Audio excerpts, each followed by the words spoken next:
Oi, gente!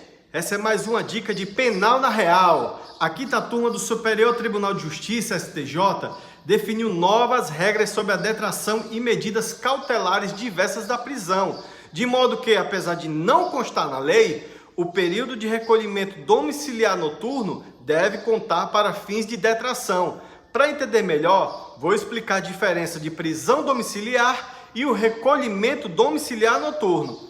A prisão domiciliar é a substituição do cumprimento de pena cautelar ou definitiva intramuros, ou seja, o acusado ou reeducando deixa de cumprir a pena de dentro do presídio e passa a cumprir em casa, como se no presídio estivesse. E em todo o tempo cumprido provisoriamente, e mesmo sendo em casa, ao final será abatido, diminuído da pena definitiva. Já no recolhimento domiciliar noturno, o acusado passa a ser monitorado através de tornozeleira eletrônica e cumpre a pena em liberdade para fazer suas atividades laborais, para trabalhar. No entanto, tem que se recolher em casa no período noturno, finais de semana e feriados, sob pena de regredir para regime mais gravoso, mais severo. Até o momento, não existe previsão legal para que seja feita a detração para quem cumpre o recolhimento domiciliar noturno. Mas afinal, o que é detração?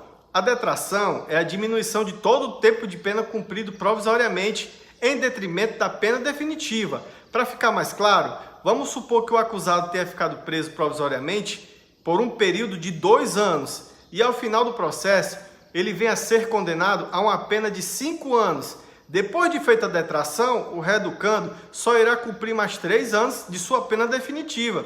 A decisão do agravo regimental do HC 612328 do Distrito Federal teve como relator o ministro Ribeiro Dantas. De acordo com o relator, embora não exista previsão legal do Instituto de Detração e medidas cautelares alternativas da prisão, entende-se que, no caso concreto, o período de recolhimento noturno, por comprometer o status libertatis do acusado, deve ser reconhecido como período detraído, em homenagem ao princípio da proporcionalidade e em apreço ao princípio do non bis in idem.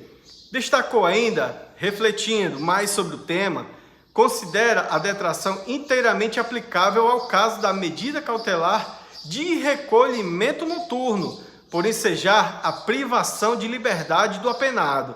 E assim ficou a ementa do julgado.